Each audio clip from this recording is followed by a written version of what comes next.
Engineer محمد علی مرزا نے جب ان باتوں کا آغاز کیا تھا، صحابہ کی دشمنی پر اپنی زبان کو آہستہ آہستہ کھولنا شروع کیا تھا، تو بہت سے اہل علم بھاپ گئے تھے کہ یہ رافضیت کی زبان بول رہا ہے، رافضیت کی ہمنوائی کر رہا ہے، اہل سنت کا لبادہ اوڑھ کر صحابہ کے خلاف وہی زہر اگل رہا ہے جو روافض کا خاص شعار ہی نہیں بلکہ ان کے جدید خود ساختہ دین میں ان کے بنائے ہوئے ایمان کا حصہ ہے، جسے وہ تبرہ کا نام دیتے ہیں۔ لیکن وہ مرزا منگول کی ابتدا تھی اور مرزے نے اپنے باطل مشن کا آغاز ہی کیا تھا۔ اس کے بعد کے بیانات کے مطابق سب کچھ جان بوجھ کر پری پلان کام شروع کیا، تو ہم نے اسے چھپا ہوا رافضی کہا، اور جب یہ کھل کر سامنے آیا تو ہم نے اسے کھلا ہوا رافضی کہا۔ اس کا ذکر کرتے ہوئے مرزا اپنی اس جوابی تقریر میں کہتا ہے، پھر وہ کہتا ہے کہ جی میں نے پہلے کہا تھا یہ چھپا ہوا رافضی ہے، اب میں کہتا ہوں یہ کھلا رافضی ہے۔ واہ، اس پلانٹ ارتھ پہ کون سا رافضی ہے جو حضرت معاویہ رضی اللہ تعالیٰ عنہ کہتا ہو، حضرت مغیرہ ابن شعبہ رضی اللہ تعالیٰ عنہ کہتا ہو، حضرت عمر بن عاص رضی اللہ تعالیٰ عنہ کہتا ہو؟ ان تینوں کو تو کوئی رافضی تقیہ کر کے بھی رضی اللہ عنہ نہیں کہتا۔ تقیہ وہ کرتے ہیں خلفائے ثلاثہ کے اوپر یا سیدہ عائشہ کے اوپر سلام اللہ علیہا ورضی اللہ عنہم اجمعین وعلیہم السلام اجمعین۔ مرزے کو کھلا رافضی کہنے کی وجہ ہم پہلے بیان کر چکے ہیں، جب مرزے نے اپنے اعتراف کے مطابق کہ ابو سفیان اور امیر معاویہ رضی اللہ عنہما ان کا بغض وہ یہ ہے کہ جو یہ کہے کہ اگر میرے ہتھے چڑھے تو چھوڑوں گا نہیں، اسی کو بغض کہتے ہیں۔ جب کوئی کافر مسلمان ہوتا ہے تو اللہ اس کے سارے گناہ معاف کرتا ہے، تو کیا ابو سفیان معاویہ کے لیے اپنے دل میں بغض رکھنا جائز ہے؟ نہیں، بغض آپ کو کون کہہ رہا ہے آپ رکھیں؟ جب وہ کافر سے مسلمان اسی تو ہم رضی اللہ عنہ کہہ رہے ہیں، رہ گیا باقی ان کے جو معاملات ہیں۔ بغض یہ ہوگا کہ آپ یہ کہیں کہ میرے ہتھے چڑھے تو میں چھوڑوں گا نہیں، اس کو بغض کہتے ہیں۔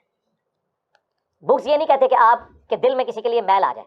تو جناب آپ نے جب سیدنا امیر معاویہ اور دیگر صحابہ کے بارے میں کہا ہم اس زمانے میں ہوتے تو آپ پر تلوار سونت لیتے، تو یہ تلوار کس لیے سونتی جاتی ہے؟ پیار و محبت کے لیے، ادب و احترام کے لیے، یا جان لینے کے لیے؟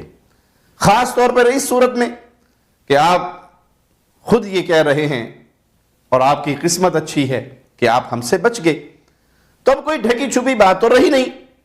آپ کا یہی خیال فاسد کہ اگر آپ کے ہتھے چڑھ گئے تو آپ نے چھوڑنا نہیں تھا، یہ دلیل ہے کہ یہ کھلے ہوئے رافضی ہو۔ یا پھر اب آپ یہ کہیں گے کہ جی وہ بات تو میں نے صرف اپنے رافضی بھائیوں کو خوش کرنے کے لیے کی تھی، کیونکہ میرے اکثر ویورز، میرے بیانات کو لائک کرنے والے، ان پر واہ واہ اور شاباش کے کمنٹس کرنے والے، مجھے سنی عالم بنا کر میرے کلپس اپنے چینلز پہ چلانے والے، مجھے مشہور کرنے والے یہی روافض تو ہیں، تو میں نے صرف انہیں خوش کرنے کے لیے کہہ دیا، وگرنہ میرا ایسا کوئی نظریہ نہیں ہے۔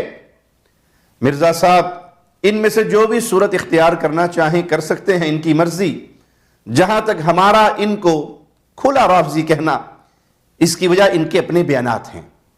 ہم نے ان کے ذہنی یا دلی کیفیت پر بات نہیں کی، بلکہ جو ظاہر ہے اس پر یہ کہا۔ اب مرزا منگول نے خود کو رافضی کہنے کے خلاف ہمارا جواب دیتے ہوئے اپنے دفاع میں کیا بات پیش کی، کس چیز کو دلیل بنایا کہ اس وجہ سے مرزا رافضی نہیں، وہ یہ ہے کہ اس زمین پر کون سا رافضی ہے جو امیر معاویہ کو، عمر بن عاص کو، مغیرہ بن شعبہ کو، رضوان اللہ علیہم اجمعین کو رضی اللہ عنہ کہتا ہو؟ اس پلانٹ ارتھ پہ کون سا رافضی ہے جو حضرت معاویہ رضی اللہ تعالیٰ عنہ کہتا ہو، حضرت مغیرہ ابن شعبہ رضی اللہ تعالیٰ عنہ کہتا ہو، حضرت عمر بن عاص رضی اللہ تعالیٰ عنہ کہتا ہو؟ الحمدللہ ثم الحمدللہ، ہم نے بغیر کسی بخل، کنجوسی اور بلا کمی و بیشی پوری دیانت کے ساتھ مرزے کا جواب آپ کے سامنے رکھ دیا۔ اب اس کا جواب الجواب بھی سن لیجئے کہ اس کے باوجود ہم نے پہلے مرزا کو چھپا ہوا رافضی کیوں کہا اور اب کھلا رافضی کیوں کہہ دیا، تو وجہ غور سے سنیے۔ مرزا منگول صاحب پہلے تو یہ بات نوٹ کر لیں کہ کسی بھی رافضی کو صرف اس وجہ سے رافضی نہیں کہا جاتا کہ جی وہ صحابہ کا تذکرہ کرتا ہے تو ان کے لیے رضی اللہ عنہم یا اس طرح کے دعائیہ کلمات نہیں کہتا۔ بلکہ انہیں رافضی کہا جاتا ہے کہ اس کے دل میں صحابہ کا بغض ہے، صحابہ کے لیے عداوت ہے، بغض ہے۔ اگر وہ ہر صحابی حتیٰ کہ امیر معاویہ، عمرو بن عاص، ابو سفیان، مغیرہ بن شعبہ، ان کا نام لے لے کر بھی رضی اللہ عنہ کہتا رہے اور ان کے بغض پر، ان کی گستاخی پر اپنی باتوں سے باز نہ آئے، گستاخی بھی کرتا رہے، ان کی توہین بھی کرتا رہے، ان کے خلاف باطل پروپیگنڈا کی روش بھی اختیار کرتا رہے، تو ہر منصف مزاج ایسے شخص کو رافضی ہی کہے گا۔ افسوس کہ مرزے کو کہنے کو تو معاویہ رضی اللہ عنہ، مغیرہ بن شعبہ رضی اللہ عنہ کہتا رہتا ہے، لیکن ان کے خلاف تلوار اٹھا لینے کے جذبات کا اظہار بھی کرتا ہے۔ ہم پوچھتے ہیں مرزا صاحب سے بھی اور ان کے ماننے والوں سے بھی کہ یہ بغض نہیں تو اور کیا ہے، یہ رافضیت نہیں تو اور کیا ہے۔ دوسری اہم ترین بات کہ آپ کا رضی اللہ عنہ کہنا کس طرح کا ہے، یہ آپ خود بتا چکے ہیں اور ہم سن چکے ہیں۔ جنہوں نے نہیں سنا، جنہیں علم نہیں ہے، وہ بھی سن لیں، جان لیں کہ اس معاملے میں مرزے نے اپنا ما فی ضمیر، اپنی ذہنی اور دلی کیفیت کو ظاہر کیا ہے۔ بطور نمونہ اور ثبوت صرف یہ ایک کلپ دیکھ لیجئے، مرزا نے ایک سوال کے جواب میں کیا کہا۔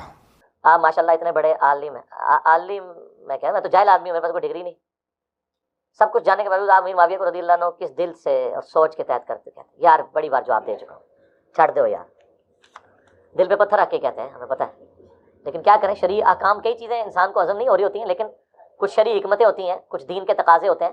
اس سے آگے مرزا نے جو کہا وہ بھی آپ کے سامنے مع تبصرہ پیش کر دیں گے، لیکن مرزے کا یہ جواب اور خاص طور پہ یہ الفاظ بار بار سنیں۔ چھڑ دو یار، دل پہ پتھر رکھ کے کہتے ہیں، ہمیں پتہ ہے۔ جی ہاں، یاد دہانی کے لیے ایک بار اور سن لیں۔ چھڑ دو یار، دل پہ پتھر رکھ کے کہتے ہیں، ہمیں پتہ ہے۔ چھڑ دو یار، دل پہ پتھر رکھ کے کہتے ہیں، ہمیں پتہ ہے۔ کیا اب بھی ہمیں بتانا پڑے گا کہ مرزا جہلمی امیر معاویہ کو رضی اللہ عنہ کیوں کہتا ہے؟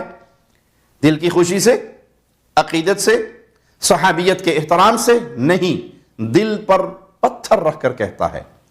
دل بھی مرزے کا ہے اور دل کی بات آئی بھی مرزے کی زبان پر ہے۔ منگولی صاحب نے جو کہا وہ اپنے کانوں سے سن لیجئے۔ چھڑ دو یار، دل پہ پتھر رکھ کے کہتے ہیں، ہمیں پتہ ہے۔ ہن ساڈا قصور نہیں، اصل تو صرف بیانی کیتا ہے۔ میرے پیارے بھائی، ہمیں نہ کسی کا دل چیر کر دیکھنے کا حق حاصل ہے اور نہ ہی اس کی صلاحیت۔ جو کچھ خود مرزے نے اپنی دل کی کیفیت اپنی زبان سے بیان کی، اسی تو وہی چوکے تو اڈے کے رکھ دیتی۔ تو جو بات مرزا منگول دل پہ پتھر رکھ کر کہتا ہے، مجبوری میں کہتا ہے، اس کے بقول حکمت کے تحت کہتا ہے، اسی عمل کو روافض کے ہاں تقیہ کہا جاتا ہے۔ جی ہاں، تقیہ، کہ دل میں کچھ اور ہے اور زبان پر کچھ اور۔